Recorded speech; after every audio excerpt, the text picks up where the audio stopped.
அன்பான வணக்கம். Heaven TV இந்த 10ஆம் ஆண்டில் நுழைந்திருக்கும் நம்மளுக்கும் இந்த நாளில் ஒரு சிறப்பு நிகழ்ச்சியான ஊழிய பாதையில் உன்னத பாரம் என்ற நிகழ்ச்சியில் நேர்முகத்தை காணப்போகிறோம். சோஃபியா, இந்த நாளில் நம்மளுடைய சிறப்பு நிகழ்ச்சியில் யார் சீஃப் கெஸ்ட்டாக வந்திருக்காங்க? நம்மளுடைய நிகழ்ச்சியின் சீஃப் கெஸ்ட்டை பற்றி சொல்லணும்னா, இந்த நிகழ்ச்சியை பற்றி இவரை விட வேறு யாருனாலையும் ரொம்ப தெளிவாகவும் நம்மளுடைய கேள்விகளுக்கு கரெக்டான பதில் சொல்ல இவரை விட்டால் வேறு யாருனாலையும் முடியாதுன்னு சொல்லி தான் நான் நினைக்கிறேன். இப்பொழுதும் நம்மளுடைய இந்த நிகழ்ச்சிக்கு சீஃப் கெஸ்ட்டாக ஹெவன் டிவியின் ஸ்தாபகரும் நேபாள் ஊழியத்தின் மிஷனரியுமான அண்ணன் மேத்யூ அவர்கள் நம்ம மத்தியில் வந்திருக்கிறாங்க. இந்த நிகழ்ச்சிக்கு நீங்கள் வந்திருக்கிறது எங்களுக்கு ரொம்ப மகிழ்ச்சி அண்ணன். இப்பொழுதும் இந்த ஊழியத்தை குறித்து எங்களுக்குள்ள சில கேள்விகள்லாம் இருக்குது. அதை உங்கள் மத்தியில் நாங்கள் அன்புடன் கேட்க வந்திருக்கோம். அண்ணா, இப்போது இந்த ஊழிய அழைப்பு என்பது உங்களுக்கு எத்தனை வருஷமாக இந்த ஊழியத்தில் இருக்கிறீங்க, முழு நேர ஊழியமாக எத்தனை வருஷமாக இருக்கிறீங்க அப்படின்ற உங்களுடைய அனுபவத்தை பற்றி எங்களுக்கு கூட பகிர்ந்து கொள்ள முடியுமா? நிச்சயமா. நீங்கள் சொன்னது மாதிரி முதலாவது நீங்கள் ஒரு கேள்வி கேட்கும்போதே ஒரு காரியம் என்னென்னா, ஊழியத்துக்கு 10 ஆண்டு அப்படின்னு சொல்லும்போது நானும் 10 வருஷம் இந்த ஊழியத்தின் பாதையில் இருக்கிறேன். கர்த்தருடைய பெரிய கிருபையினால் இந்த ஊழியமானது நேபாள் தேசத்தை மையப்படுத்தி நடைபெற்று வருகிறது. கன்னியாகுமரி மாவட்டத்தில் ஆரம்பிக்கப்பட்ட ஒரு ஊழியம் 4000 கிலோமீட்டருக்கும் அந்த பக்கத்தில் இருக்கக்கூடிய நேபாளத்தை மையப்படுத்தி மிகச்சிறப்பாய் நடைபெற்று வருகிறது. 10 வருஷம் முடிஞ்சிருச்சு. அதனால் ஆண்டோடைய கிருபையினால் இன்றைக்கு அந்த நேபாள் தேசத்தில் 80க்கும் அதிகமான மிஷினரிகள், 330க்கும் அதிகமான நேபாள் பிள்ளைகள், இப்படி ஒரு பெரிய ஒரு பரந்த தரிசனத்தோடு கூட இந்த காரியத்தை நாங்கள் செய்து வருகிறோம். நீங்கள் கேட்டது போல் இந்த ஊழியம் எப்படி 10 வருஷம் இருக்குதோ அது மாதிரி எனக்கும் கர்த்தருடைய கிருபையினால் 10 ஆண்டுகள் அனுபவம் இருக்குது. ஆனால் இந்த அழைப்புன்னு சொல்லும் பொழுது ஒரு பெரிய ஒரு பின்னணி. ஆனாலும் நான் உங்களுக்கு அதை ஒரு சுருக்கமாக நான் சொல்ல விரும்புகிறேன். காரணம், கன்னியாகுமரி மாவட்டத்தில் கடமலைக்குண்டுன்னு சொல்லக்கூடிய ஒரு கிராமத்தில் நான் பிறந்து வளர்ந்திருந்தேன். என்னுடைய பெற்றோர்களும் ஊழியத்தின் பாதையில், குறிப்பாக ஏழை புற்றுநோயாளிகள் மத்தியில் அவர்கள் ஊழியத்தை செய்து வந்தார்கள். இன்றைக்கு அந்த ஊழியம் நடந்து வருகிறது.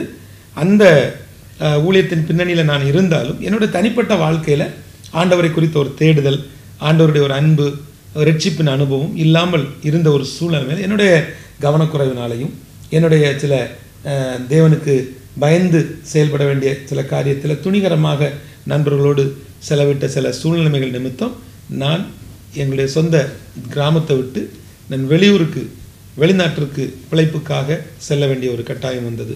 அப்படி 2000 நான் பஹ்ரைன் தேசம் போன பொழுது, அந்த பஹ்ரைன் தேசத்துக்குள்ள 2001ஆம் ஆண்டு நான் இயேசுவை சொந்த இரட்சகராய் ஏற்றுக்கொண்டேன். என்னுடைய பெற்றோர்கள் ஊழியர்கள், நான் ஒரு பெரிய கிறிஸ்தவ பின்னணி தான். ஆனால் நான் இயேசுவை சொந்த இரட்சகராக ஏற்றுக்கொண்டது 2001ஆம் ஆண்டு. அப்படி 2001ஆம் ஆண்டு ஆண்டவரை சொந்த இரட்சகராக ஏற்றுக்கொண்டு 2007ஆம் ஆண்டு நான் முழு நேர ஊழியத்திற்காக நான் ஒப்பு கொடுத்து 2007 செப்டம்பரில் நான் திரும்பவும் சொந்த ஊருக்கு நான் வருகிறேன். இங்கே வந்துட்டேன். ஆனால் இங்கே வந்த பிறகு நான் கண்ட ஒரு காரியம், ஊழியத்திற்கு நான் அழைப்பு பெற்றிருக்கிறேன். ஊழியத்திற்கு தேவன் எனக்கு ஒரு நல்ல வசனத்தை கொடுத்தார். சங்கீதம் 32:8 மூலமாக எனக்கு பேசினார். எல்லா காரியமும் உண்மை.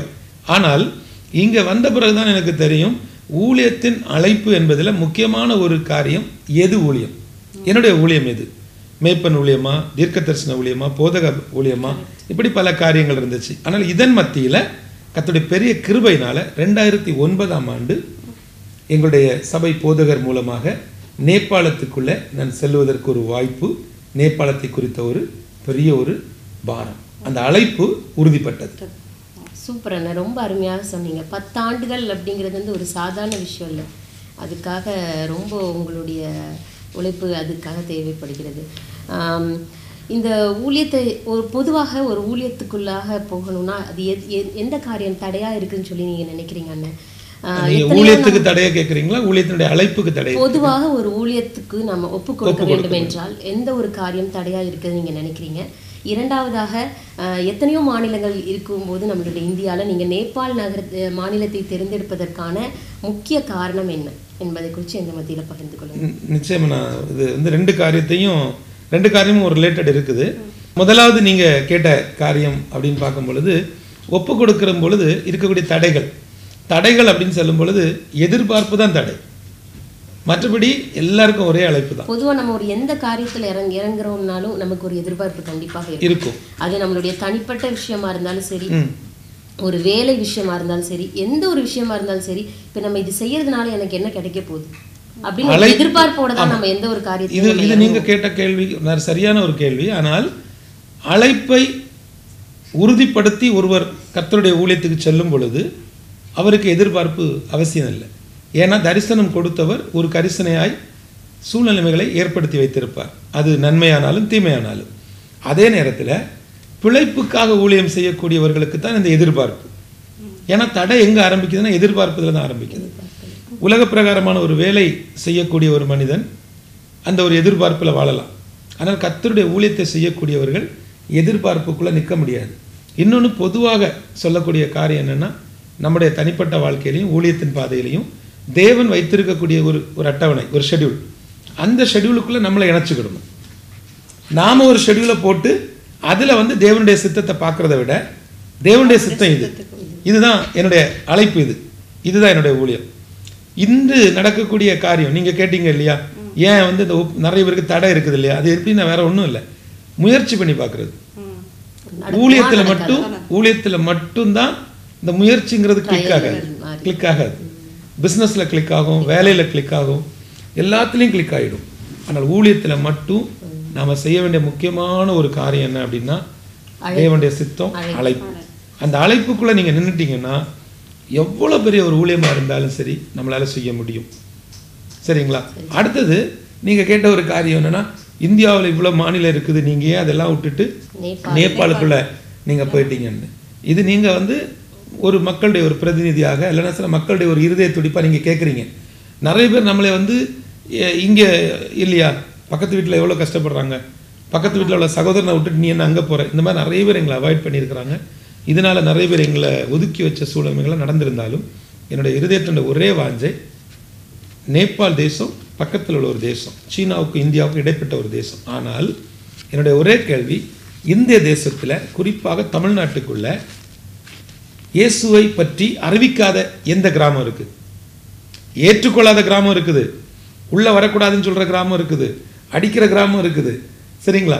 தடை செய்யப்பட்ட பகுதி இருக்கே தவிர சுவிசேஷம் அறிவிக்கப்படாத அல்லது சத்தியம் விளம்பப்படாத இடம் கிடையாது. புரிஞ்சுதா உங்களுக்கு? அதையும் மீறி இந்த நிகழ்ச்சியை பார்த்து கொண்டு இருக்கிறவங்க, இல்லை பிரதர் எங்களுக்கு தெரிஞ்சு தமிழ்நாட்டில் ஒரு ஊருக்குள்ளால எதுவுமே இல்லை, நீங்கள் போங்க. அந்த இடத்த எதுக்காக ஆண்டவர் விட்டு வச்சிருக்கிறாருன்னா உங்களுக்காக விட்டு வச்சிருக்கிறார். எதுக்காக அப்படிப்பட்ட ஒரு கிராமத்தில் தடை இருக்குன்னா அந்த தடைக்கு உள்ளே போய் நம்ம என்ன செய்யணும்னா அந்த தடையை மீறி உள்ளே போகணும்.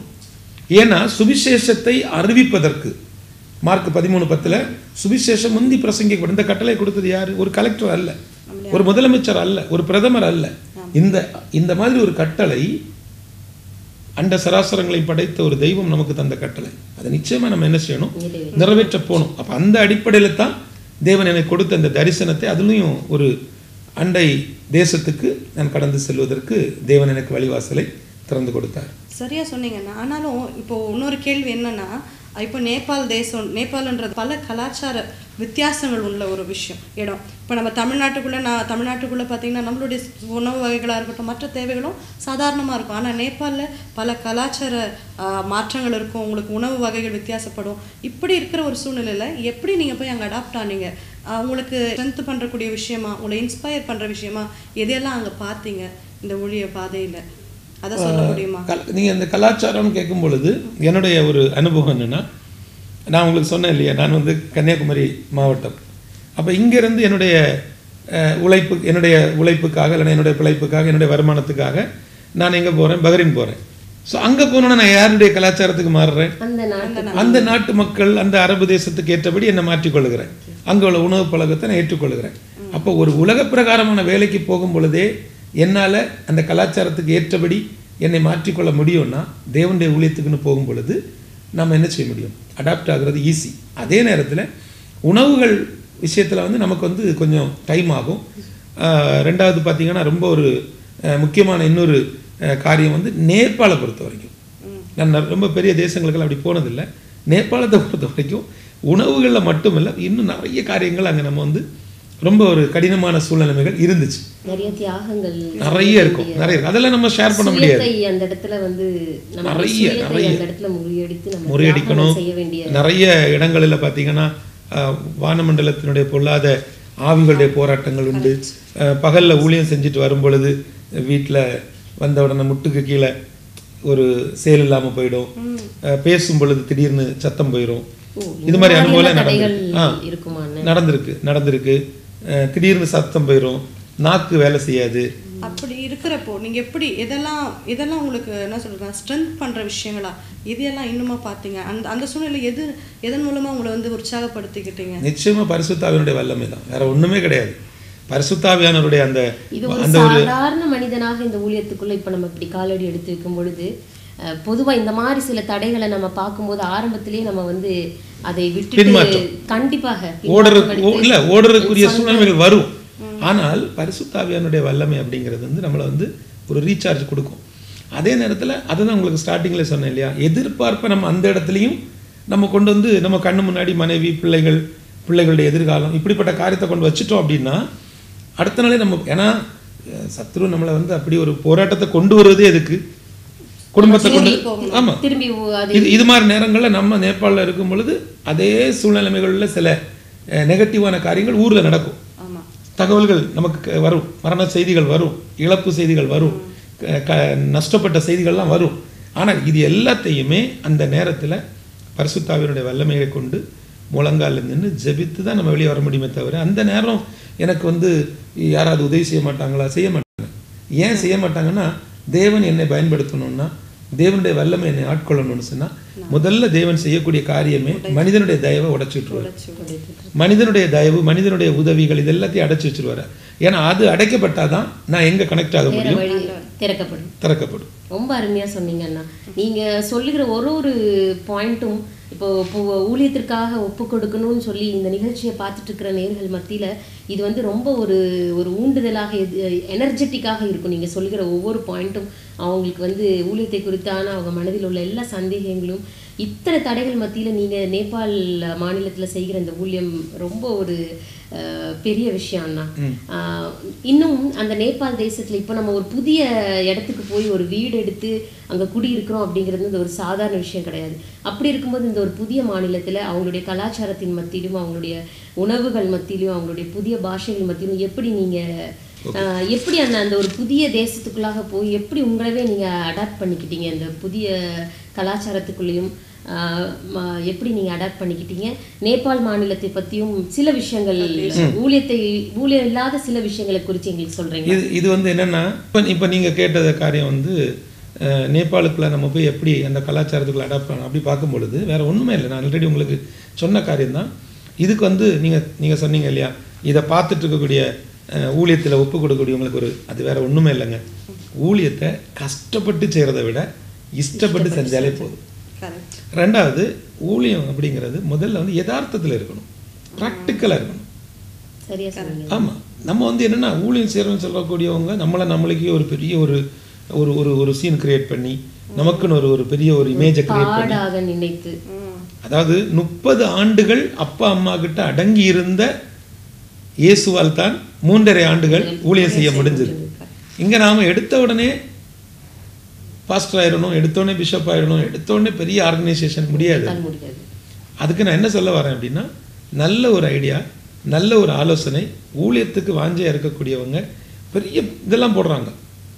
அதாவது 5 வருஷத்தில் எங்கள் ஊழியம் இப்படி இருக்கும், 10 வருஷத்தில் இப்படி இருக்கும், 20 வருஷத்தில் நாங்கள் இப்படி இருப்போம். அதெல்லாம் விட்டுட்டு இன்னைக்கு நான் எப்படி இருக்கிறேன், என் கூட தேவனுடைய சித்தம் இருக்கா, இதை கண்டுபிடிச்சிட்டு ஊழியத்துக்குள்ளே வந்து இருக்கும் பொழுது எந்த கலாச்சாரத்துலேயும் போய் நம்ம என்ன செஞ்சிடலாம், அடாப்ட் ஆகிடலாம். அந்த தேசத்துக்குள்ளே போனோடனே தேவன் நமக்கு ஏற்ற சில சூழ்நிலைமைகளை மாற்றி தருவார். இந்திய தேசத்தில் இருக்கும் பொழுது பல பலகீனங்கள் எனக்கு உண்டு. எனக்குன்னு சொல்கிறத விட எங்களுடைய மிஷினரிகள் நிறைய பேருக்கு அந்த அனுபவம் இருக்குது.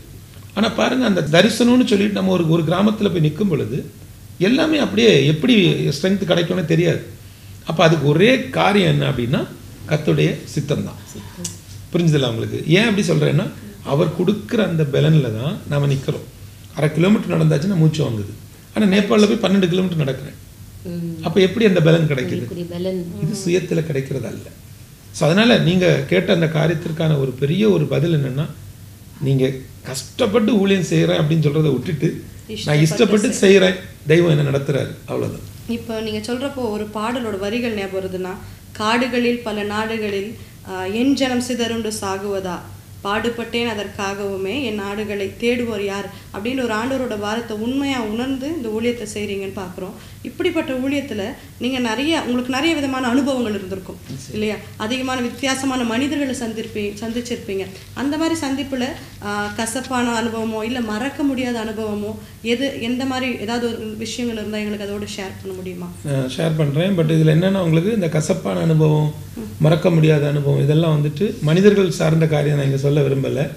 ஏன் அப்படி சொல்ல விரும்பலை அப்படின்னா, அந்த மாதிரி மனிதர்கள் மூலமாக எனக்கு கிடைச்ச கசப்பான அனுபவங்கள் எல்லாத்தையும் நான் மறந்து அவங்களெல்லாம் வந்து நேசித்து அவர்களோட நான் திரும்பவும் நல்ல ஒரு ஐக்கியத்தில் வந்துட்டேன். கசப்பான அனுபவங்கள் அப்படின்னு சொல்லும் பொழுது அந்த கசப்பான அனுபவங்கள் கூட உங்களுக்கு வந்து இதுதான், அதாவது அவங்க வந்து அந்த கசப்பான அனுபவங்களின் மூலமாக நமக்கு சில அனுபவங்கள் கற்றுக் கொடுத்துட்டாங்க, நமக்கு கற்றுக்கிறதுக்கு சில வாய்ப்பு கிடச்சிருச்சு. ஆனால் இந்த மறக்க முடியாத அனுபவம் அப்படின்னு சொல்லும் பொழுது ஒவ்வொருத்தருக்கும் அனுபவம் இருக்கும். அதே நேரம் இந்த 10 வருஷத்துக்குள்ள நான் பார்த்ததில் 2015ஆம் ஆண்டு ஏப்ரல் மாதம் 25ஆம் தேதி ஒரு பூகம்பம். இந்த பூகம்பத்தினால அந்த தேசம் புரட்டி போடப்பட்டது. 3 லட்சம் பேர் வீடுகளை இழந்து நின்னாங்க. 22,000க்கும் பேர் ஜனங்கள் 2015 நடந்த சம்பவம், அந்த நடந்த பூகம்பம். இது உலகமே திரும்பி பார்த்த ஒரு காரியம். இதுல என்னுடைய மறக்க முடியாத அனுபவம் என்னன்னா, அதே 2015ஆம் ஆண்டு பிப்ரவரி மாதத்துல நான் ஒரு 3 நாட்கள் ரகசிய உபவாசம், அதாவது ஒரு அந்தரங்க உபவாசம். என்னுடைய வாழ்க்கையில நான் உபவாசம் இருக்கிறேன் அப்படிங்கிறத வேற யார்ட்டையும் சொல்ல மாட்டேன், மனைவி பிள்ளைகளுக்கோ இல்லைன்னா யாரிடத்துலையும் அதை தெரியப்படுத்த மாட்டேன். ஏன்னா அது என்னுடைய பர்சனல் எக்ஸ்பீரியன்ஸ். இருந்த பிறகு சொல்லுவேன், நான் இருக்கக்கூடிய எல்லா காரியத்துக்கும் தேவன் எனக்கு பதில் கொடுக்கிறார், அற்புதம் நடக்குது. அப்போ எனக்கு ஒரு சோர்வு இருந்துச்சு அந்த தேசத்துல. கிறிஸ்துவை அறிந்து கொண்டவர்கள் எனக்கு விரோதமாக எழும்பினாங்க. கிறிஸ்துவுக்காய் நின்றவர்கள், மிஷினரிகள், போதகர்கள் நம்பிக்கை துரோகம் செய்கிறார்கள். அது ரொம்ப ஒரு வேதனையான ஒரு அனுபவம். அதாவது என்னன்னா, இந்த ஊழியம் இன்றைக்கு தான் இப்படி எல்லாம். அன்றைக்கு எங்களுக்கு இருந்த ஒரே ஹோப், அதாவது ஒரே ஒரு வழிதான், கன்னியாகுமரி மாவட்டத்தில் உள்ள ஜனங்கள் கொடுக்குற சின்ன காணிக்கை, 20 ரூபாய் காணிக்கை கொடுப்பாங்க. அந்த 20 ரூபாய் கொடுக்கறதுக்கு அவங்க எவ்வளோ கஷ்டப்படுவாங்கன்னு எனக்கு தெரியும். குச்சி தையல் கேள்விப்பட்டிருப்பீங்க. அந்த குச்சி தையல் செஞ்சு டெய்லி 2 ரூபாய் சேர்த்து வச்சு காணிக்கை தருவாங்க. மீன் சேல்ஸ் பண்ணி அந்த மீனை விற்று காசு எங்களுக்கு காணிக்கை கொடுப்பாங்க. ரப்பர் மரத்தில் பால் வெட்டி சேர்த்து வச்சு எங்களுக்கு காசு கொடுப்பாங்க. புளி டேமரின் அந்த இது வந்து அவங்க குத்தி எடுத்து அதில் உள்ள அந்த டேமரின் அந்த சீடு இருக்கு இல்லையா, அந்த கொட்டையை வந்து சேல்ஸ் பண்ணி அந்த காசை எடுத்து உழித்து ஹெல்ப் பண்ணுவாங்க. இப்படி பல அனுபவங்களின் மூலமாக நமக்கு ஜனங்கள் கொடுத்த காணிக்கையை பெரிய ஒரு தியாகத்தோடு கொண்டு போய் இந்த மிஷினரிகளுக்கு நம்ம கொடுக்கும் பொழுது அவர்கள் கொஞ்சம் கூட ஒரு நன்றி இல்லாமல் சில காரியங்கள் செஞ்சப்போ நான் ரொம்ப உடஞ்சி போயிட்டேன். ஏன் அப்படின்னா, அந்த மக்கள் அந்த காணிக்கை தரும் பொழுதெல்லாம் அழுகையோடு தருவாங்க. பிரதர், அந்த மிஷினரிகளுக்கு கொடுங்க பிரதர், அவங்க எங்கள் கண்ணு முன்னால் நிற்கிறாங்கன்னு அழுகையோடு தர்ற காணிக்கை. ஸோ அப்படி நான் நிற்கும் பொழுது இந்த மக்கள் சில தவறுகள் செஞ்சு, நான் அந்த நேரத்தில் ஆண்டவரே நான் இந்த இடத்த விட்டு நான் போயிடுறேன், நான் வேணா ஊர்ல போய் உட்கார்ந்து நான் ஜெபம் பண்றேன். யார் அந்த இடத்துல இருந்தாலும் கண்டிப்பா இப்படிப்பட்ட ஒரு நிலைமை வரும். நான் என் ஊர்ல இருந்தே கூட நான் ஊழியம் செய்யறேனே, ஏன் இவ்வளவு கஷ்டப்படுறேன்? நான் அழுதேன். அப்போ எனக்கு ஆண்டவர் வந்து என்ன கொடுத்தார் அப்படின்னா, ஒரு பயங்கரமான ஒரு ரெவலேஷன், ஒரு வெளிப்பாடை கொடுத்து, நான் இந்த தேசத்தை சுத்திகரிப்பேன், நான் இந்த தேசத்துக்கு ஒரு பெரிய காரியத்தை செய்ய போறேன், நன்மை கிடையாது, அது ஒரு மிகப்பெரிய ஒரு எச்சரிக்கை இங்கே கொடுக்க போறேன், அதனால நீ வந்து இதை ஜனங்களுக்கு சொல்லு அப்படின்னு சொன்ன உடனே நேபாள் தேசத்திலிருந்து, நேபாளிலிருந்து தமிழில் பேச தெரிஞ்ச ஒரு மிஷினரியை நம்முடைய நாகர்கோவில் பட்டணத்துக்கு அழைத்து வந்து நான் தமிழில் இந்த காரியத்தை சொல்லி, ஐயா இந்த தேசத்தில் ஒரு பெரிய அழிவு வரப்போகுது, இந்த ஜனங்களை எச்சரியுங்க, நம்ம குறிப்பாக போதகர்கள் விசுவாசிகளுக்குள்ள ஒரு ஒருமனம் உண்டாகணும் அப்படின்னு சொல்லி தமிழ் மூலமாக அதை நேபாளில் எச்சரிக்கை கொடுத்து அதை ஒரு டிவிடி வடிவில் எல்லா இடங்களுக்கும் கொடுத்தோம். நேபாளத்தில் உள்ள ஏகദേശம் 50க்கும் மேற்பட்ட மாவட்டங்களில் உள்ள கிறிஸ்துவ பற்றி அறிந்த ஜனங்களுக்கெல்லாம் அந்த சீடியை கொடுத்து பெரிய விஷயம், ஒரு பெரிய எச்சரிக்கை கொடுத்தோம். ஆனால் எல்லாரும் சொன்ன காரியம் என்ன தெரியுமா? தமிழ்நாட்டில இருந்து வந்து நேபாளத்தை குறித்து உனக்கு ஆண்டவர் சொல்லுவாரா, ஏன் எங்களுக்கு சொல்ல மாட்டாரா? இப்படி ஒரு இகழ்ச்சியோட அவங்க அதை சாதாரணமாக விட்டுட்டாங்க. நான் ரொம்ப வேதனையோடு கூட 3 நாள் அந்த இடத்துல இருந்து அழுகையோட அந்த ஜெபத்தை முடிச்சுட்டு வந்தேன். ஆனால் அதே நேரத்தில் எங்களுடைய அந்த சபையை வேக வேகமாக கட்டி முடித்தோம். ஏப்ரல் மாதம் 26ஆம் தேதி அந்த சபை பிரதிஷ்டை செய்யப்படணும். 2015 ஏப்ரல் மாதம் 26ஆம் தேதி சபை பிரதிஷ்டை பண்ணணும். 25ஆம் தேதி பூகம்பத்தில் சபை மட்டும் கம்பீரமாக நிற்கிது. சுற்றி உள்ள அவ்வளோ கட்டடங்களும் விழுந்து கிடக்குது. இது வாழ்க்கையில் மறக்கவே முடியாத காரியம். இதில் அந்த விழுந்து கிடந்த கட்டடங்களில் அந்த சபை நாங்கள் கட்டி கொண்டு இருக்கும் பொழுது சபையை குறித்தும் தேவனை குறித்தும் நிந்தனையான வார்த்தைகள் கூப்பிட்டு பேசுவாங்க. நாங்கள் ஜெபம் பண்ணிட்டு இருப்பேன், வெளியே வந்து நின்றுட்டு கூப்பிடுவாங்க. கூப்பிட்டு சொல்லுவாங்க, என்னப்பா சர்ச்சு கட்டுறீங்களா, என் வீடை வந்து பாரு, என் வீட்டில் இருக்கக்கூடிய டாய்லெட்டை விட உங்கள் சபை சின்னதும்பா. நமக்கு ரொம்ப வேதனையாக இருக்கும். உண்மைதான், அவன் வீட்டில் உள்ள ஒரு சோர்வு நம்மளுக்குள்ள ஏற்படும் வரும்.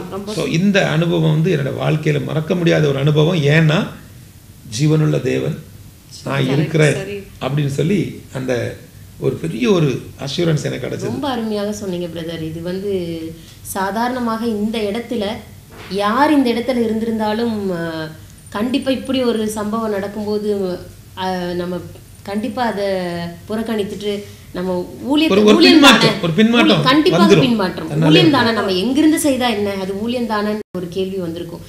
இந்த காணிக்கை குறித்து நீங்கள் பேசும்பொழுது எங்களுக்குள்ளாக ஒரு ஊந்துதல் இருக்குது பிரதர். இந்த ஊழியத்துக்காக நம்மளும் கண்டிப்பாக இந்த ஊழியத்துக்காக உதவி செய்யணுன்ற அண்ணன். இப்போ நீங்கள் இந்த காணிக்கை குறித்து பேசும்போது எங்கள் மனசுக்குள்ள ஒரு பெரிய உந்துதல் இருக்குது அண்ணன். இந்த ஊழியத்துக்காக நம்மளும் ஏதாவது செய்யணும்னு சொல்லி நம்ம கொடுக்குற ஒரு, நீங்கள் சொன்னீங்க பார்த்தீங்களா, அந்த தினமும் 2 ரூபாய் சேமித்து அதை கொடுத்து அதை வந்து நீங்கள் நேபாள் மாநில தேசத்துக்கு எடுத்துகிட்டு போய் அந்த அங்கே இருக்கிறவங்களுக்கு கொடுத்தீங்கன்னு சொன்னீங்க இல்லையா. அதை நாங்கள் யோசிக்கும் பொழுது இந்த ஊழியத்துக்காக நாங்களும் ஏதாவது செய்யணும்னு சொல்லி எங்களுக்குள்ளாக ஒரு உந்துதல் இருக்கானே. கண்டிப்பாக அதுக்காக நாங்கள் நேபாள் ஊழியத்துக்கு இப்போ நீங்கள் வந்து காணிக்கை கொடுக்கணுங்கிற ஒரு எண்ணம் வருது இல்லையா, அதில் முதல்ல நம்ம செய்ய வேண்டிய ஒரு கடமை இருக்குது. எந்த ஒரு மிஷினரி தலைவரும் எந்த ஒரு மிஷினரி ஊழியக்காரர்களும் இதை பார்த்துட்டு இருந்தால் கூட நான் உங்களுக்கு சவாலாக சொல்ல முடியும், தசம பாகம் அப்படிங்கிறது ஒரு சபைக்குரியது. சரியா? நானும் சரி நீங்களும் சரி, நம்ம சபைக்கு கொடுக்க வேண்டிய தசம பாகத்தை எப்போ கொடுக்குறோமோ அதுக்கு பிறகு தான் நாம் வந்து ஊழியத்தினுடைய அடுத்தடுத்த லெவலுக்கு போக முடியும். ஒரு விஷயம். ரெண்டாவது, என்னிடத்துல நிறைய பேர் கேட்டிருக்கிறாங்க, நான் ஏற்கனவே இதை குறித்து நான் பேசியிருக்கிறேன். இதை பேசி எனக்கு நிறைய இழப்புகள் வந்திருக்குது. அந்த இழப்பை பற்றி நான் கவலைப்படலை. ஏன்னா நான் இருக்கக்கூடிய என்னோட சபைக்கு நான் ஒரு தசம பாகம் கொடுக்கக்கூடிய ஒரு விசுவாசி. 2001ஆம் ஆண்டு நான் ரட்சிக்கப்பட்டேன். இன்று வரைக்கும் தசம பாக சத்தியத்தில் நான் உறுதியாக இருக்கிறேன். அதுக்கு காரணம் என்னென்னா, இன்றைக்கு எத்தனையோ கோடிகளை கர்த்தர் தருகிறார். அது எல்லாமே அந்த அஸ்திவாரம் இங்கே தான். அதனால் சுவிசேஷ ஊழியம் செய்யக்கூடியவர்கள் ஏதோ நம்ம வந்து பரத்துலேருந்து வானத்துலேருந்து குதித்தது மாதிரி நினைக்காம எல்லாருமே சபைக்கு நம்ம போகிறோம்னா அந்த சபைக்கு எங்கே மன்னா எடுக்கிறோமோ, ஆவிக்குரிய மன்னா உங்களுக்கு எங்கே கிடைக்குது, அந்த சபைக்கு நாம் என்ன செய்யணும், இதை வந்து நம்ம வேற எதுக்காகவும் ஷேர் பண்ணி அந்த உரிமை நமக்கு இல்லை. பைபிள் வசனம் இருக்குல்ல, அதுதான் உங்களுக்கு 100% கிடைக்குது இல்லையா. 10 தானே கொடுக்குறீங்க, மீதி 90 இருக்குல்ல. அடுத்தது ஒரு 10 எடுத்து மிஷினரி ஊழியத்து தாங்க, அடுத்தது ஒரு 10 எடுத்து இது கொடுங்க, மற்ற ஊழியங்களுக்கு கொடுங்க. சொன்னீங்க. நாங்களே ஒரு சில சமயத்தில் நம்ம குடும்பத்தில் உள்ளவங்க சொல்லியே நாங்கள் கேள்விப்பட்டிருக்கேன். இந்த நிகழ்ச்சியை பார்த்து கொண்டிருக்கிறவங்க இதை தவறாக புரிந்து கொள்ளக்கூடாது. இதே தமிழ்நாட்டுக்குள்ளால மாதந்தோறும் தன்னுடைய வருமானத்தில் 90% ஊழியத்து கொடுக்கக்கூடிய போதகர்கள் இருக்கிறாங்க. 90% ஊழியங்களுக்கு கொடுக்கக்கூடிய, சபைக்கு கொடுக்கக்கூடிய அநேக பிஸ்னஸ் பீப்புள் இருக்கிறாங்க. அதனால் இது முடியாது அப்படின்னு கிடையாது, இதை நம்ம ப்ராக்டிஸ் பண்ண முடியும். இல்லை, சில சமயத்தில் அப்படி ஒரு எண்ணம் நம்ம குடும்பங்களே சிலர் பேசி நான் கேள்விப்பட்டிருக்கேன். இப்போ எப்படின்னா, இந்த மாதம் கொடுக்குற தசம பாகத்தை, இப்போது அண்ணன் வந்திருக்காருல்ல, இப்போ நம்ம இந்த மாதம் கொடுக்குற தசம பாகத்தை நம்ம நேபாள் ஊழியத்துக்காக கொடுக்கலாம். இதுவும் காணிக்கை, இதுவும் காணிக்கை, அதுவும் காணிக்கை, எல்லாம் காணிக்கை தான். பட் இதை வந்து நம்ம நேபாள் ஊழியத்துக்காக கொடுக்கலாம்னு சொல்லி நம்ம குடும்பங்களே பேசி இது இருக்குது, இது உண்மைதான். ஆனால் அதுக்கு நீங்கள் இப்போ சொல்கிறது வந்து நல்ல ஒரு ஐடியா. ஆனால் நீங்கள் சொல்லக்கூடிய இந்த ஆலோசனை வசனத்துக்கு புறம்பான காரியம். இது ஏற்றுக்கொள்ள முடியாது. ஏன் ஏற்றுக்கொள்ள முடியாது அப்படின்னா, நான் என்னுடைய அனுபவத்தினால தான் இதை சொல்கிறேன். இதை பார்க்குறவங்க கூட இதை ஒரு தவறான கண்ணோட்டத்தில் எடுக்கக்கூடாது. விசுவாசிகள் சபைக்கு உண்மையாய் இருந்தால் சபை வளரும். சபை வளரும்னு என்ன அர்த்தம்? பண்டகசாலை நிரம்பும். பண்டகசாலையிலேருந்து நாங்கள் வாங்கிக்கிடுறோம். பண்டகசாலை நிரம்பும் பொழுது அவங்க அங்கேருந்து அதை என்ன செய்வாங்க, டிஸ்ட்ரிபியூட் பண்ணுவாங்க. அந்த டிஸ்ட்ரிபியூஷனில் ஒரு பங்கு எனக்கு கிடைக்கும் இல்லையா. இப்போ இங்கே ப்ராப்ளம் எங்கே ஸ்டார்ட் ஆகுதுன்னா, நீங்கள் சொன்னது மாதிரி நாமளே என்ன செஞ்சிடறோம், அதை அண்ணா வந்திருக்கிறாருல்ல அப்படி சைடில் விட்டுறது இல்லை, அது ஏற்றுக்கொள்ள முடியாத காரியம். காம்ப்ரமைஸ் வந்து இப்போ இந்த சேனல் இன்றைக்கு நிகழ்ச்சியை நம்ம 3 பேரும் இங்கே உட்காந்துருக்கிறோம். நம்ம 3 பேரும் பேசுகிற வார்த்தையை கர்த்தர் கேட்டுக்கொண்டு இருப்பார். 65 லட்சம் குடும்பங்களுக்கு இந்த நிகழ்ச்சி போயிட்டு இருக்குது. அப்போ நம்ம பேசுகிற இந்த ஒரு வார்த்தையில் என்ன ஆயிடுவாங்க, ஓகே அப்போ அண்ணன் வந்தாருன்னா சைடில் கொடுத்துடலாம். இல்லை, அது ஏற்றுக்கொள்ளவே முடியாது. தசம பாகத்தில் எந்த விதத்திலையும் மாற்று கருத்து இல்லை, அவ்வளோதான். மாற்று கருத்து கிடையாது. அதை திணிக்கலாம் முடியாது, திணிக்க முடியாது. பட் அது நான் எனக்கு அனுபவத்தை தான் உங்களுக்கு சொல்கிறேன். நான் சரியா சொன்னீங்கண்ணா. அடுத்து என்னன்னா, இப்போ ஊழிய பாதை நம்ம பேசிட்டு இருந்தோம். ஊழிய பாதையில் நம்ம நிறைய விஷயங்கள் என்னன்னு பார்த்தீங்கன்னா, நிறைய பேர் எப்படி நினச்சிக்கிறாங்கன்னா, ஊழியனா ஜாலியாக அப்படி ஹாப்பியாக ஒரு இதுவாக செய்யலாம். இப்போ நம்மளுக்கு வேலை இல்லையா, ஓகே படிக்கலையா, உடனே அவனை ஊழியக்காரனா, இந்த மாதிரி பேச்சு நிறைய இடத்துல இருக்குது. ஆனால் உண்மையான ஊழியத்தில் எவ்வளோ ஒரு கடினமான பாதை இருக்குது. உண்மையாக சிலுவையை சுமக்கிறது தான் உண்மையான ஊழியன்றது பல பேருக்கு தெரியறதில்ல. இப்போ அதை குறித்து இந்த மாதிரி நினைக்கிற ஆட்களுக்கு நீங்கள் என்னென்ன ஆலோசனையாக சொல்ல விரும்புகிறீங்க? ஊழியத்துக்கு வரணும், உண்மையான வரணும்னு நினைக்கிறாங்க ஒரு சில பேர் ஓகே ஊழியம் தானே நீ போய் செய்ப்பா அப்படின்னு சொல்லி அனுப்புகிறவங்களும் உண்டு இல்லையா? ரொம்ப லகுவாக எடுத்துக்கிறாங்க. அதை குறித்து உங்களுடைய ஆலோசனை என்னவா? அதாவது இதோடைய ஆரம்பம் எங்கே இருக்குன்னா, அப்பா அம்மா தான் இதுக்கு ஸ்டார்டிங். கரெக்ட், சரிங்களா? ஏன்னா எனக்கு ஹீரோ ரோல் மாடல் எல்லாமே யார் தான்? அப்பா அம்மா. ஸோ இவங்கள பார்த்து தான் நம்ம உள்ள வர்றோம். சரியா? அடுத்தது நீங்கள் சொன்னீங்க இல்லையா, அந்த ஒரு மனப்பக்குவம். அதாவது மூத்த பையன் என்ன பண்ணுறான், அவன் வந்து பார்த்தீங்கன்னா நல்ல படிப்பான் பார்த்துக்கோங்க. ஸோ அதனால் வந்துட்டு அவனை நாங்கள் டாக்டர் ஆக்கிட்டோம். 2வது பையன் அவனுக்கு சின்ன வயசுலேருந்து ஏதாவது ஒரு பொருள் பார்த்தாச்சுன்னா உடைச்சி போட்டு பிரித்து இது பண்ணிடுவான். அதனால் அவனை என்ஜினியர் ஆக்கிட்டோம். 3வது பையன் என்ன செய்கிறான், 3வது பிள்ளை என்ன பண்ணுறான், அவன் வந்து ஒரு போக்கத்தவன் பார்த்துக்கோங்க. அவனுக்கு வந்து புத்தி கிடையாது. அவன் அப்போ எதுக்குமே இல்லாத பிரயோஜனம் இல்லாத. ஆனால் பாருங்கள், ஒரு காலகட்டத்தில் கர்த்தர் எப்படி கொண்டு வர்றாருன்னா, இந்த வேஸ்ட்டுன்னு சொல்லி அனுப்பின அந்த ஆளை தேவன் என்ன செஞ்சிடறாருன்னா மேன்மையாக மாற்றிடுறாரு. அது எப்படின்னா, அவன் வந்து இயேசுவை என்ன செய்கிறான், டேஸ்ட் பண்ணிடுறான். கர்த்தர் நல்லவர் என்பதை அவன் ருசிச்சு பார்த்துடுறான். அவன் மேன்மையாக இருக்கிறான். அப்புறம் சொன்ன அந்த டாக்டர் அந்த என்ஜினியர்லாம் எனக்காக ஜெபம் பண்ணுங்க அப்படி சொல்லி வந்து நிற்கணும். ஸோ இது நீங்கள் சொல்லும்போது எனக்கு இன்னும் ஒரு விஷயம் கூட ஞாபகம் வருதானே. நம்மளுடைய அதாவது ஒரு நல்ல வேலையில் இருப்பாங்க, நல்ல ஒரு கவர்மெண்ட் ஜாப்ல இருப்பாங்க. அவங்களுடைய வேலையெல்லாம் முடித்து ஒரு 45-50 வருஷத்தில் அவங்களுடைய சர்வீஸ் எல்லாம் தீர்ந்து ரிட்டையர்ட் ஆகும் பொழுது அவங்க ஊழியத்துக்கு வந்துடுவாங்க. அது வரைக்கும் நல்ல ஒரு வேலையில் இருப்பாங்க. இதுக்கப்புறம் வேலை முடிந்தது, ரிட்டையர்மெண்ட் கிடைச்சிருச்சு. அதுக்கப்புறம் பின்னி நான் சும்மா தானே ஃப்ரீயாக தானே இருக்கேன், நீ வந்து ஊழியத்துக்கு. இதை குறித்து உங்களுடைய இது வந்து ரொம்ப எளிதான காரியம். அதாவது என்ன விஷயம் அப்படின்னா, வேலை செய்கிறாங்க இல்லையா, பிஸ்னஸ் பண்ணுறாங்க இல்லை, பிஸ்னஸ் பண்ணுறவங்க எல்லாருமே என்ன செய்யலாம், ஊழியம் செய்யலாம். ஆனால் ஊழியக்காரங்க என்ன செய்யக்கூடாது, பண்ணக்கூடாது. மாற்று கருத்தே கிடையாது இதில். இப்போ நான் முழுநேர அழைப்பு, என்னுடைய முழுநேர அழைப்பில் நான் ஊழியம் பண்ணிகிட்டு இருக்கிறேன். முழுநேர ஊழியத்தில் இருக்கக்கூடிய எனக்கு அந்த சைடில் ஒரு என்ன சொல்கிறது, ரியல் எஸ்டேட் பிஸ்னஸ்ஸு, சைடில் ஒரு இன்சூரன்ஸ் பிஸ்னஸ்ஸு, ஒரு நாள் இது அங்கீகரிக்கப்படாது. அந்த ஊழியத்தில் தேவனுடைய கிரியைகளை பார்க்க முடியாது. ஆனால் நான் வந்து ஒரு பக்கா பிஸ்னஸ்மேன், இல்லாட்டி நான் ஒரு நல்ல ஜாபில் இருக்கிறேன். நான் கர்த்தருடைய ஊழியத்தை என்ன செய்யலாம். 1. 2வது நீங்கள் சொன்னீங்க 58 வயசுக்கு மேலே. 58 வயசு வரைக்கும் உலகத்துக்காக ஓடிட்டு 58 வயசுக்கு மேலே உன்னத தேவனுடைய ஊழியத்தை அழகாக செய்யலாம். சரிங்களா? ஆனால் என்னுடைய ஒரு ஆலோசனை இல்லை, அப்பா அம்மா வயசில் உள்ளவங்களுக்கு நம்ம ஆலோசனை சொல்ல முடியாது. ஆனால் என்ன பண்ணலான்னா, இவர்கள் அந்த அரசு வேலை பார்த்துட்டு இருக்காங்க இல்லையா, அப்பவுமே அவங்க என்ன செய்யலாம், ஊழியம் செய்யலாம். ஆனால் செய்கிறாங்களே. எனக்கு தெரிஞ்ச தமிழ்நாட்டில் ஆனதுக்கு அப்புறம் தான் ஊழியத்துக்கு வரணும்னு இல்லை. ஆமாம், இல்லை இருக்கும்போதே செய்யலாம். ஏன்னா 58 வயசுக்கு பிறகு 2-3 பிரச்சனைகள் இருக்குது. கண்ணில் பிரச்சனை இருக்குது, காலில் பிரச்சனை இருக்குது, நிறைய பிரச்சனைகள் இருக்குது. அதுக்கு பிறகு வந்துட்டு அவங்க நினைக்கக்கூடிய அளவில் ஊழியம் செய்ய முடியாது. ஆனால் என்னுடைய ஒரு ஒப்பீனியன், ஒரு ஆலோசனை என்னென்னா, கண்டிப்பாக அவங்கள நம்ம என்கரேஜ் பண்ணணும். நம்ம இந்த நேபாள் ஊழியத்தில் ஹெவன் டிவியில் அநேகர் அந்த மாதிரி எங்கள் கூட இருக்கிறாங்க. ஊழியத்தில் ரிட்டையர்ட் ஆனோன்னு எங்கள் கூட வந்து நான் நிற்கிறேன்பாங்க. ஆனால் நாங்கள் அவங்களுக்கு எவ்வளோ பலகீனம் இருந்தாலும் அவர்களை உற்சாகப்படுத்தி கொண்டு போயிடுவோம். ரொம்ப அருமையாக அண்ணா நீங்கள் ஒரு பாயிண்ட்டும் எங்களுடைய மனதில் இருக்க கேள்விகளுக்கெல்லாம் நல்ல பதில் சொல்லியிருக்கீங்க. இது வந்து இந்த நிகழ்ச்சியை பார்த்துட்டு இருக்கிற நேயர்களுக்கும் இது வந்து ரொம்ப பிரயோஜனமாக இருக்குன்னு சொல்லி நான் நினைக்கிறேன். கடைசியாக உங்களுடைய ஊழியத்தில் உங்கள் கூட எத்தனை நபர்கள் இருக்காங்க, இப்போ வந்து நம்ம மற்ற வேலைகள் மாதிரி ஒரு குறிப்பிட்ட டைமில் நீங்கள் போயிட்டு குறிப்பிட்ட டைமில் திரும்பி வருவீங்களா? அதை குறித்து உங்களுடைய அன்றாட உங்கள் ஊழியத்தின் பாதையை குறித்து ஒரு ஒரு ஒரு ஒரு தினத்தின் ஒரு டெய்லி நீங்கள் செய்கிற ஊழியத்தை குறித்து எங்களுக்கு கொஞ்சம் சொல்கிறீங்களா? இப்போ வந்து கன்னியாகுமரி மாவட்டம் பேஸ்ன்னு சொன்னேன் இல்லையா? ஸோ இப்போ இன்று கர்த்தருடைய கிருபையினால் இந்த ஹெவன் டிவியானது தமிழ்நாடு முழுதுலையும் இருக்குது. தமிழ்நாடு முழுதுலையும் இருக்குது. தமிழ்நாடு முழுதுலையும் ஒரு 70க்கு மேலே சகோதர சகோதரிகள் முழு நேர ஊழியத்தில் எங்களோடு கூட இருக்கிறாங்க. ஸோ இவர்களுடைய ஜெபம், இவர்களுடைய உழைப்பு, இவர்களுடைய அந்த ப்ரொமோஷன், இதுதான் நம்முடைய ஊழியத்தில் உள்ள ஒரு முக்கியமான காரியம். ஆனால் இவங்க எல்லாருடைய ஒரு பயங்கரமான ஒரு எஃபெக்ட் என்ன அப்படின்னா ஜெபம். கரெக்ட். எல்லாருமே ஜெபிக்கிறாங்க. அதுக்கு நான் பர்சனலாக சொல்கிற காரியம், இவங்க யாரையுமே நான் வந்து படிப்பை வச்சோ பின்னணியை வச்சோ இவங்க எந்த சர்ச்சு இவங்க எந்த ஜாதி இதெல்லாம் வச்சு நான் எடுக்கலை. நான் ஒரே குவாலிஃபிகேஷன் தான். அதாவது ரட்சிக்கப்பட்டிருக்கிறீங்களா? ஆமாம்.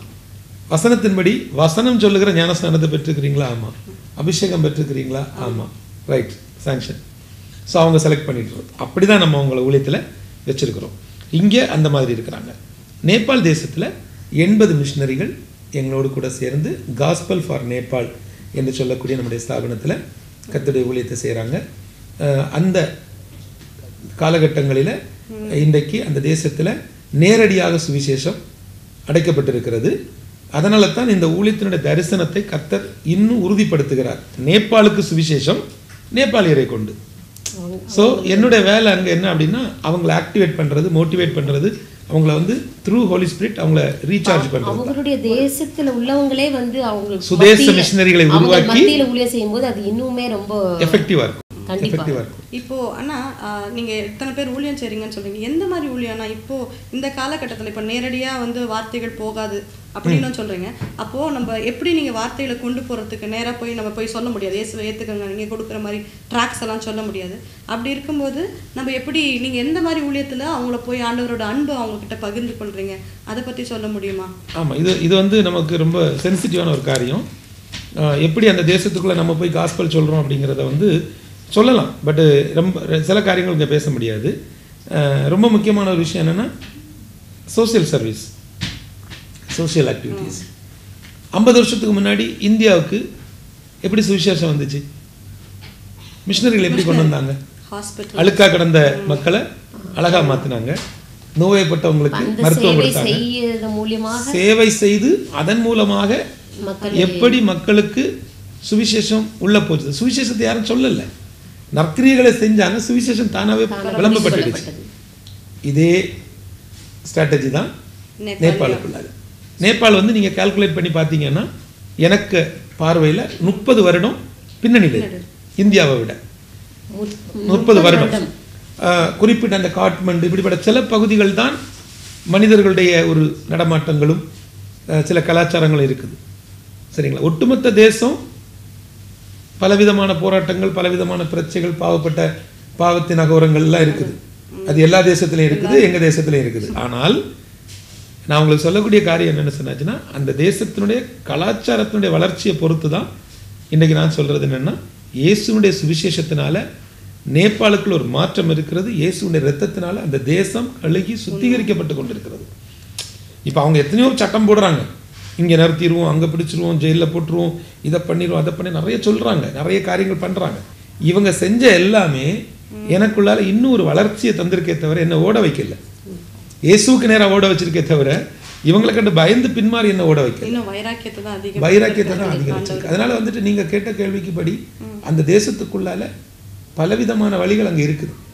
பலவிதமான வழிகள் அங்கே நம்ம உள்ள பண்ணுறோம். ஆனால் அந்த அந்த வெளிப்பார்வைன்னு சொல்லுவோம் இல்லையா, அது நற்கிரியை, சோசியல் ஆக்டிவிட்டீஸ். அப்போ அந்த சோசியல் ஆக்டிவிட்டீஸ்ன்னு பார்க்கும்போது பிள்ளைகளை படிக்க வைக்கிறது, பிள்ளைகளுக்கு சில உதவிகளை செய்கிறது, உணவு, உடை. இப்போ பிள்ளைங்களுக்கு ஸ்கூல் யூனிஃபார்ம் தேவைகள் சந்திக்கப்படும் போது ஆட்டோமேட்டிக்காக நம்மளுடைய ஊழியர் அவர்களுக்கே தெரியும். இன்றைக்கு குற்றூராக கிடக்கக்கூடிய ஜனங்களை தூக்கி எடுத்து அவர்களை பண்படுத்தி புண்பட்டு அவர்களுக்கு மருந்து கொடுக்கறது யார் கொடுக்குறா? கிறிஸ்தவம் தான் கொடுக்குது. கிறிஸ்தவ சமுதாயம் தான் இந்த பெரிய பணியை செய்கிறாங்கிறது உலகத்தில் உள்ள எல்லாருக்கும் தெரியும். ஸோ அதைத்தான் நம்ம அந்த தேசத்தில் செய்கிறோம். அதை அந்த அரசாங்கமும் அங்கீகரிச்சிருக்காங்க. ஒரு இயேசுடைய சுவிசேஷத்துக்கு அங்கே அடைக்கப்பட்ட வாசல் இருந்தாலும் நற்கிரியைகள் செய்வதை அவர்கள் ஏற்றுக்கொண்டு இருக்கிறாங்க. ஏற்றுக்கொண்டிருக்காங்க. அதனால் ஹெவன் டிவியை பார்த்து கொண்டிருக்கக்கூடிய நீங்கள் வந்து நேபாளுக்கு செய்யக்கூடிய உதவிகள் எல்லாமே அரசு அங்கீகாரத்தோடு தான் நாங்கள் என்ன செய்கிறோம், செய்து கொண்டிருக்கிறோம். அண்ணே, உங்களுடைய நேபாள் தேசத்தின் இந்த ஊழியத்தை பற்றி, அன்றாட வாழ்க்கையை பற்றி நான் கொஞ்சம் தெரிஞ்சுக்கணும்னு ஆசைப்பட்றேன். நான் இப்போது ஒரு சாதாரண ஒரு வேலையை எடுத்துகிட்டு 6 மணி நேரம் வேலை, 8 மணி நேரம் வேலை அப்படி இருக்கு இல்லைங்களா? அப்போ நீங்கள் உங்களுடைய நேபாள் தேசத்தின் ஊழியத்தில் இப்போ எப்போ காலையில் போவீங்க, எப்போ திரும்பி வருவீங்க, இத்தனை மணி நேரம் ஊழியம், இப்போ நான் திரும்பி வந்துடணும், அப்படி ஏதாவது ஒரு அட்டவணை இருக்கிறதா? அல்ல இந்த உங்களுடைய ஊழியத்தின் மத்தியில் உங்கள் குடும்பத்துக்கு எப்படி நீங்கள் நேரம் செலவழிக்கிறீங்க, உங்கள் குடும்பத்துக்கு கூட எப்படி டைம் ஸ்பெண்ட் பண்ணுறீங்க, இதை குறித்து எங்களுக்கு கொஞ்சம் சொல்கிறீங்களா? இப்போ வந்து இவங்க கேட்ட இந்த கேள்வியில் என்னென்னா, குடும்பத்துக்கு நேரம் கொடுக்கறது ஒன்று, அதை விட ரொம்ப முக்கியம்னா நம்முடைய அந்த ஊழியத்துக்கான நேரம். இதில் வந்து ரொம்ப முக்கியமான விஷயம் என்னென்னா, ஊழியக்காரங்க அப்படின்னு சொல்லும்போதே ஆண்டோடைய ஊழியத்தை நம்ம செய்கிறோம், நமக்குன்னு ஒரு நேரம் கிடையாது, நம்ம தான் 24 ஹவர்ஸும் தேவனோடு இருக்கிறோமே இப்படிலாம் நினைச்சு பேசுகிறாங்க. எனக்கு அதில் வந்து 100% உடன்பாடே இல்லை. உலகத்தில் உள்ள ஒரு மனிதன் 8 மணி நேரம் வேலை செய்கிறான்னா, கர்த்தருடைய ஊழியக்காரர்களாகிய நாம் 10 மணி நேரம் வேலை செய்யணும். காலையில் 9 மணிக்கு நம்ம போய் கார்டு பஞ்ச் பண்ணால் தான் ஆஃபீஸ்க்குள்ளே போக முடியும். சாயங்காலம் 6 மணி வரைக்கும் நம்ம வேலை செஞ்சால் தான் சம்பளம் கிடைக்கும். அதே போல் என்னை யாருமே ஊழியத்து கூப்பிடாட்டியும், எனக்கு ஒரு ஊழியமே இல்லைன்னாலும், என்னை ஒருத்தருமே தேடி வரலைன்னாலும், யாருமே எனக்கு காணிக்க கொண்டு வரலைன்னாலும், காலையில் ஒரு 9 மணிலேருந்து ஒரு 6 மணி வரைக்கும் நம்ம ஒரு ஊழியம் செஞ்சோம் அப்படிங்கிற ஒரு திருப்தி முதல்ல நமக்கு வரணும்னா, ஜெபம், தேவனோடு பேசுகிறது, இப்படி சில காரியங்களை வச்சு நாம் நம்மளை என்ன செய்யணும், பிஸி ஆக்கிக்கிடணும். இல்லாமல் நம்ம ஊழியத்தின் பாதையில் எப்பவும் சில ஊழியக்காரங்களுக்கு எப்பவும் ஆட்கள் வந்துட்டே இருப்பாங்க, அவங்களுக்கு ஜெபம், அவங்க அப்படி இருக்கிறாங்க, நானும் அப்படி இருக்க முடியாது. அப்போ நான் என்ன சொல்ல வரேன்னா, எனக்கு அப்படி இல்லைனாலும் குறைந்தபட்சம் நான் என்ன செய்யலாம், பிஸி ஆக்கி கொள்ளலாம். ஆண்டவரோடு பேசுறது, அல்லன்னு சொன்னால் தேவன் கொடுக்கக்கூடிய சில காரியங்களை எழுதி எடுக்கிறது, தியானம், இல்லைன்னா ஜனங்களோடு கூட ஒரு இது. இப்போ பாருங்கள், இன்றைக்கு ஒரு பெரிய பலகீனம் நம்முடைய தமிழ் ஊழியக்காரர்களுக்குள்ளால, அவங்கள சந்திக்கவே முடியாது, அவங்கள பார்க்கவே முடியாது, அவங்கள பேசவே முடியாது. அதனால தான் நான் அடிக்கடி என்னுடைய செய்திகளில் கூட நான் சொல்லியிருக்கிறேன், என்னைக்காவது மேத்யூ பிரதரை பிடிக்கவே முடியாது, அவ்வளோ பெரிய உயரத்துக்கு போயிட்டாருன்னா அன்னைக்கு நான் உலகத்தில் இல்லை, போயிட்டேன்னு அர்த்தம். எதுக்கு நான் சொல்கிறேன் அப்படின்னா, ஒரு நாளும் ஊழியர்கள் ஜனங்களுக்கும் ஊழியர்களுக்கும் இடையில அப்படிப்பட்ட ஒரு பெரிய ஒரு கேப் வைக்கவே கூடாது. அப்பாயின்மெண்ட் எடுத்துட்டு தான் அவங்கள சந்திக்கணும். ஐயோ, அது என்ன தெரியுமா உங்களுக்கு, அது பெரிய ஊழியக்காரர்களுக்கு அப்படிப்பட்ட ஒரு சிஸ்டத்தை வச்சிருக்கலாம். புரியுதா உங்களுக்கு? இப்போ என்னுடைய தொலைபேசிக்கு நீங்கள் ஃபோன் பண்ணால், அந்த ஃபோன் கால் பண்ணோன்னே அது இந்தியாவில் ஒருத்தர் எடுக்கிறாங்க, ஒரு ஸ்டாஃப் எடுத்து பதில் கொடுக்குறாங்க. வாட்ஸ்அப்பில் வந்தால் என்கிட்ட பேசுகிறாங்க. நல்லா புரிந்து கொள்ளுங்க. எதுக்காக நம்ம இந்தியாவில் அந்த கால் கொடுக்குறோன்னா, நேபாளில் அந்த நம்பர் ஒர்க் ஆகாது. புரியுதா உங்களுக்கு?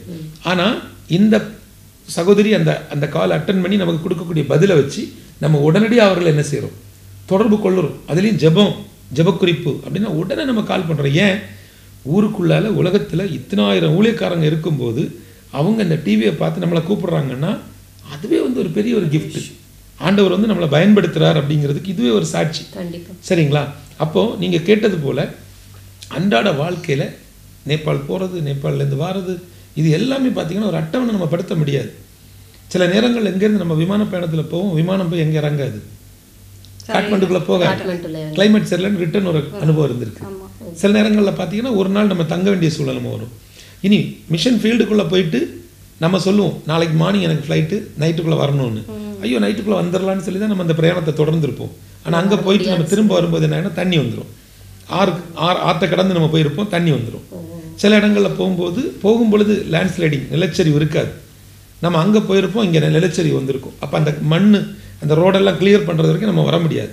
இப்படி பல அனுபவங்கள் அன்றாட வாழ்க்கையில் நடக்கும். அதனால் இந்த மிஷினரி ஊழியத்தில் ஒரு அட்டவணைங்கிறது வந்து கஷ்டம். அப்போது ஒரு காவல்துறை, ஒரு போலீஸ்காரருடைய மனைவி அல்லனா அவருடைய குடும்பம் எப்படி இருக்கிறாங்களோ, அல்லனா ஒரு இராணுவ வீரருடைய குடும்பம் எப்படி தங்களை, அதே போல ஒரு ஊழியக்காரனுடைய குடும்பமும் அதற்கு ஆயத்தமா இருக்கணும். ஆமா, ஏன் அப்படி சொல்றேன்னா, இன்றைக்கு 2 நாடுகளுக்கு இடையில இராணுவ வீரர்கள் அந்த தேசத்தை பாதுகாப்பதற்காக என்ன செய்யறாங்க, ஒரு எல்லையில் நிற்கிறாங்க. அதே போல ஒரு தேசத்தினுடைய எழுப்புதலுக்காக ஊழியர்களாகிய நாம திறப்புல நிற்கிறோம். அப்ப நம்முடைய குடும்பம் நமக்கு எது நடந்தாலும் அவர்கள் அதை ஏற்றுக்கொள்ளக்கூடிய மனப்பக்குவத்தில் இருப்பாங்க. ஆனால் அவருடைய ஒரே நம்பிக்கை என்ன, தேவன் நமக்கு பலனாக இருக்கிறார், பாதுகாப்பாக இருக்கிறார், அரணாக இருக்கிறார். அந்த ஒரு தைரியத்தில் நாம் என்ன செய்கிறோம் இருக்கிறோம். அதே நேரத்தில் இப்போ என்னை பொறுத்த வரைக்கும் எனக்கு வந்து மனைவி என்னோட கூட ஊழியத்தில் இருக்கிறாங்க. பிள்ளைகள் 2 பேரும் கல்லூரி படித்து கொண்டு இருக்கிறாங்க. அவங்க வெளியூரில் படிக்கிறதுனால அவர்கள் எப்போதாவது தான் வருவார்கள். ஆனால் என்னுடைய பிரயாணம் என்பது நேபாளத்தை பொறுத்த வரைக்கும் இந்தியாவுக்குள்ள உள்ள ஊழியங்கள் எல்லாம் அட்டவணை தான். இத்தனாம் தேதி இங்கே இருப்பேன், இத்தனாம் தேதி சொல்ல முடியும். நேபாளத்துக்குள்ளது நம்ம சொல்ல முடியாது. 2வது நேபாளுக்கு உள்ளே போனதுக்கப்புறம் நம்முடைய அட்டவணை வந்து வெளியே தெரியாமல் இருக்கிறது நல்லது. அங்குள்ள சில செக்யூரிட்டி விஷயத்தில் நான் இங்கே இருக்கிறேன், நான் இந்த இடத்துல தங்குறேன்னு தெரியாமல் இருக்கிறது நல்லது. அதனால் திடீர்னு ஒரு நாள் ஹோட்டலில் தங்குவோம், திடீர்னு ஒரு நாள் ஒரு வீட்டில் தங்குவோம், திடீர்னு ஒரு நாள் சர்ச்சில் படுத்திருப்போம், திடீர்னு ஒரு நாள் பஸ் ஸ்டாண்டில் படுத்திருப்போம். இதெல்லாம் அனுபவங்கள் இருக்கும். ஸோ இதை வந்து நம்ம கஷ்டம்னு எல்லாம் சொல்ல முடியாது. அன்றாட வாழ்க்கையில் இதெல்லாம் நடந்து கொண்டு இருக்கக்கூடிய ஒரு காரியம் தான். ஆனால் இப்போது நிறைய ஊழியத்தை பற்றி, நீங்கள் ஊழியத்தில் வந்த பாதைகளை பற்றி நிறைய ஷேர் பண்ணீங்க. இப்போது இருக்கிற இந்த ஊழியத்தில் என்ன மாதிரி தேவைகள் இருக்குது? இப்போ நடக்கிற ஊழியத்தோட தேவைகள் என்னென்னு நேயர்களுக்கு சொன்னீங்கன்னா, இல்லை உற்சாகமாக இருக்கிறவங்க, தாங்கணும்னு நினைக்கிறவங்க, ஒரு ஆண்டவருடைய ஏவுதனால தாங்கணும்னு நினைக்கிறவங்க, அவங்களுக்கு உதவியாக இருக்கும் இந்த இன்ஃபர்மேஷன். அதுக்காக அதை ஷேர் பண்ணுவேன். சூழ்நிலை மாற்றத்தால் மறுதளித்தாலும் நிரந்தர அன்பினால் மனதார நேசித்தீர். சூழ்நிலை மாற்றத்தால் மறுதளித்தாலும் நிரந்தர அன்பினால் மனதார நேசித்தீர். நன்றி ஐயா, உமக்கு நன்றி ஐயா, நன்றி ஐயா, உமக்கு நன்றி ஐயா, நன்றி ஐயா, உமக்கு நன்றி ஐயா, நன்றி ஐயா, உமக்கு நன்றி ஐயா.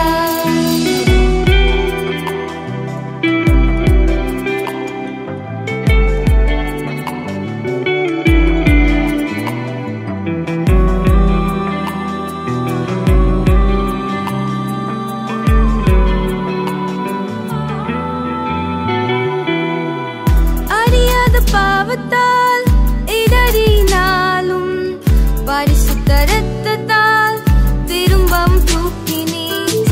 அறியாத பாவத்தால் இடறினாலும் பரிசுத்த இரத்தத்தால் திரும்பவும் தூக்கினீர். நன்றி ஐயா, உமக்கு நன்றி ஐயா, நன்றி ஐயா, உமக்கு நன்றி ஐயா, நன்றி ஐயா, உமக்கு நன்றி ஐயா, நன்றி ஐயா, உமக்கு நன்றி ஐயா. நான் உம்மை நினையாத நேரத்திலும் என்னை மறவாமல் காத்தவரே, நான் உம்மை அறியாத நாட்களிலும் என்னை தேடி வந்தவரே, நான் உம்மை நினையாத நேரத்திலும் என்னை மறவாமல் காத்தவரே, நான் உம்மை அறியாத நாட்களிலும்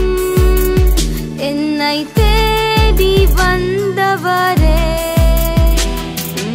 நன்றி ஐயா, உமக்கு நன்றி ஐயா, நன்றி ஐயா, உமக்கு நன்றி ஐயா, நன்றி ஐயா, உமக்கு நன்றி ஐயா, நன்றி ஐயா, உமக்கு நன்றி ஐயா. இந்த நாளில் இந்த நிகழ்ச்சி நீங்கள் பார்த்து கொண்டிருக்கக்கூடியவர்களுக்கு இருதயத்தில் இருந்த எல்லா சந்தேகங்களையும் சகோதரிகள் மிக அழகாக நேர்த்தியாக நல்ல ஒரு அழகாக அந்த காரியம் வந்துடுச்சு. அது ஒரு பெரிய ஒரு காரியம். நான் நினைக்கிறேன் உங்கள் இருதயத்தில் இந்த மாதிரி நிறைய சந்தேகங்கள் இருந்திருக்கலாம். கண்டிப்பான அதை நீங்கள் நேர்லேயே எங்களுக்கு இந்த சந்தேகங்களை வந்து விளக்கி கூறினது வந்து எங்களுக்கு ரொம்ப மகிழ்ச்சியாக இருக்குது. இந்த நிகழ்ச்சியை பார்த்து கொண்டிருக்கிற நேயர்களுக்கும் அது ரொம்ப பிரயோஜனமாகவும், அந்த ஊழியத்தை குறித்து ஒரு உந்துதலும், அல்ல இந்த ஊழியத்திற்கு ஏதாவது நம்ம செய்யணும்னு சொல்லி கண்டிப்பாக அவங்க மனசில் ஒரு ஏவுதலும் ஆண்டவர் வைத்திருப்பாங்கன்னு சொல்லி நாங்கள் விசுவாசிக்கிறோம். இவ்வளோ நேரம் நம்ம எங்களுடைய எல்லா கேள்விகளுக்கும் நீங்கள் பதில் சொன்னீங்கன்னா ரொம்ப மகிழ்ச்சியாக இருக்குது எங்களுக்கு. இதை நீங்கள் நேர்லேயே எங்களுடைய சந்தேகங்களாக தீர்த்தது வந்து எங்களுக்கு ரொம்ப மகிழ்ச்சியாக இருக்குது. இதை பார்த்து கொண்டிருக்கிற ஹெவன் டிவி நேயர்களுக்கும் இது ஒரு உந்துதலாகவும் இந்த ஊழியத்தை குறித்ததான எல்லா சந்தேகங்களும் பூர்த்தியாக இருக்குன்னு சொல்லி நான் நினைக்கிறேன். ரொம்ப சந்தோஷமாக மகிழ்ச்சியாகவும் இருக்குது. இந்த நிகழ்ச்சியை நல்லபடியாக நடத்தி கொடுத்த ஆண்டவருக்கு நான் நன்றி செலுத்துகிறேன். இந்த நேர்முகத்தை ஒரு ஜெபத்தோட கூட முடித்தா நல்லா இருக்கும்னு நான் நினைக்கிறேங்க. ஓகே, பரிசுத்தமுள்ள எங்கள் நல்ல தெய்வமே, உம்முடைய அன்புக்கு நன்றி ஆண்டவரே. இந்த நேரத்திலையும் கூட கர்த்தாவே, இந்த நிகழ்ச்சியின் மூலமாய் உங்கள் நாமம் மகிமைப்பட்டதுக்காகவும் நேபாளத்தை குறித்த காரியங்களை எங்களுடைய ஹெவன் டிவியில் உள்ள இந்த நேயர்கள் புரிந்து கொண்டதற்காகவும் நன்றி செலுத்துகிறோம். விசேஷமாக நாங்கள் 3 பேர் இந்த நிகழ்ச்சியை அப்பாவுடைய சமூகத்தில் இருந்து நாங்கள் வழங்கியிருக்கிறோம். உம்முடைய நாமம் மகிமைப்படட்டும். பார்த்த ஜனங்களுடைய இருதயத்திலுள்ள சந்தேகங்கள் மாற்றப்பட்டிருப்பதற்காய் நன்றி. எடுத்த தீர்மானங்கள், எடுத்த பொருத்தனைகளை நிறைவேற்றுவதற்கு அனுகூலமான பாதைகளை தேவன் தர வேண்டும் என்று சொல்லி நாங்கள் ஜெபிக்கிறோம். பரிசுத்தப்படுத்துங்க, பாதுகாத்து கொள்ளுங்க. இந்த நிகழ்ச்சி எந்தெந்த வீடுகளிலெல்லாம் இப்பொழுது பார்த்து கொண்டிருக்கிறார்களோ அவர்களுடைய வீடுகளுக்குள்ளால ஆண்டவரே உம்முடைய அன்பின் வல்லமை கடந்து செல்லட்டும். ஊழியத்தின் பாதையில் உன்னதருடைய அந்த பாரம் இவர்களுக்குள்ளே விதைக்கப்படட்டும். ஆண்டவரே, நாங்கள் கடந்து செல்கிற பாதைகளில் எல்லாம் உம்முடைய பரிசுத்த கரம் எங்களை தாங்குவதற்காய் நன்றி. இந்த வருடத்தில் நீங்கள் சொன்னீங்களப்பா, உறுதியும் பலமும், என் கை அவனோடு உறுதியாய் இருக்கும், என் புயம் அவனை பலப்படுத்தும் என்ற வார்த்தைக்கு நன்றி. ஒரு பலப்படுத்தக்கூடிய ஒரு அனுபவம், ஒரு உறுதிப்படுத்தக்கூடிய ஒரு அனுபவம் இந்த நிகழ்ச்சியை பார்த்து கொண்டிருக்கக்கூடிய இவர்களுடைய குடும்பங்களுக்குள்ள உண்டாகட்டும். பிதா, குமாரன், பரிசுத்தாவின் நாமத்தினாலே நிறைஞ்ச மனசோடு இவர்களை மனதார ஆசீர்வதிக்கிறோம். வாழ்ந்து செழிக்கட்டும். இந்த நிகழ்ச்சி அநேக ஆயிரம் ஜனங்களுக்கு பிரயோஜனமாய் மாறட்டும். பலப்படுத்தும். இயேசுவின் மூலம் ஜெபிக்கிறேன் நல்ல பிதாவே, ஆமேன், ஆமேன். ஹெவன் டிவியின் சிறப்பு நிகழ்ச்சியான இன்றைக்கும் ஊழிய பாதையில் உன்னதர் பாரம் இந்த நிகழ்ச்சியில் நீங்கள் நிறைய பிரயோஜனம் அடைந்திருப்பீங்கன்னு நாங்கள் விசுவாசிக்கிறோம். அதே போல் உங்களுக்கு இருக்கிற கேள்விகளையும் உங்களுக்கு பிரயோஜனமான கருத்துக்களையும் எங்களுக்கு எழுத மறவாதிருங்க. ஹெவன் டிவியின் சிறப்பு நிகழ்ச்சியான இன்றைக்கும் நடந்த ஊழிய பாதையில் உன்னதர் பாரம் இந்த நிகழ்ச்சியோட கருத்துக்களை உங்களுக்கு பிரயோஜனமாக இருந்தது என்று நாங்கள் விசுவாசிக்கிறோம். இந்த கருத்துக்களை எங்களுக்கு எழுத மறவாதிருங்க. கீழ்கண்ட முகவரிக்கு உங்களுடைய கருத்துக்களை பதிவு பண்ணுங்கள். அது எங்களுக்கும் எங்கள் ஊழியத்தை வளர்ச்சிக்கும் ரொம்ப பிரயோஜனமாக இருக்கும்.